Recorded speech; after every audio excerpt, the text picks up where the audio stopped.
இப்போ இருக்கக்கூடிய சூழ்நிலையே இந்த கட்சிக்கு போனியில அது உங்களுக்கு கொடுக்கக்கூடாதுங்கிற மாதிரி யாரு பேருக்கும் நீ அதுல இருக்கிற என்ன எங்கிட்டவா நாங்க வாங்கி தரோம். அப்ப எந்த விஷயம் பேசுற நீ? அதான் எங்களுக்கு தெரியல. வீட்டு லிஸ்ட் அப்படிதான் சார் என்ன இருக்கு. இப்ப வந்து அந்த கட்சிக்கு மாறிட்டாங்கன்னா அப்ப அவங்களுக்கு வீடு இல்ல.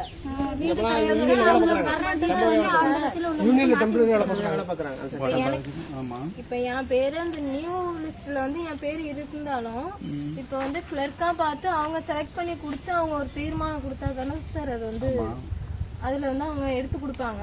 அவங்க இவங்க கிளர்க்கு கொடுக்குற லிஸ்ட்ல தானே சார் வந்து யூனியன்லயே வந்து எடுப்பாங்க. அப்ப இவங்களே வந்து அந்த கட்சியில யாரு மெயினா தெரியுறாங்களோ அந்த கட்சியில உள்ளவங்களை மட்டும் தானே சார் அவங்க செலக்ட் பண்றாங்க.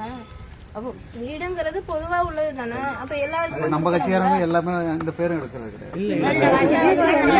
இப்போ 35 லிஸ்ட் வந்திருக்கு. 35 பேர் லிஸ்ட் இருக்கு. ஆனா நம்ம ஆளு ஒரு அவங்கள ஒரு ஆளுக்கு 5 பட்டா இருக்கு சார்.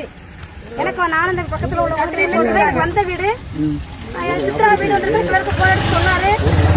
அப்பா 2 நாள் கழிச்சு பார்த்தா வீடு இல்ல கேட்டா வீடு இல்ல வர்றப்பதான் நாங்க கொடுப்போம். அவங்க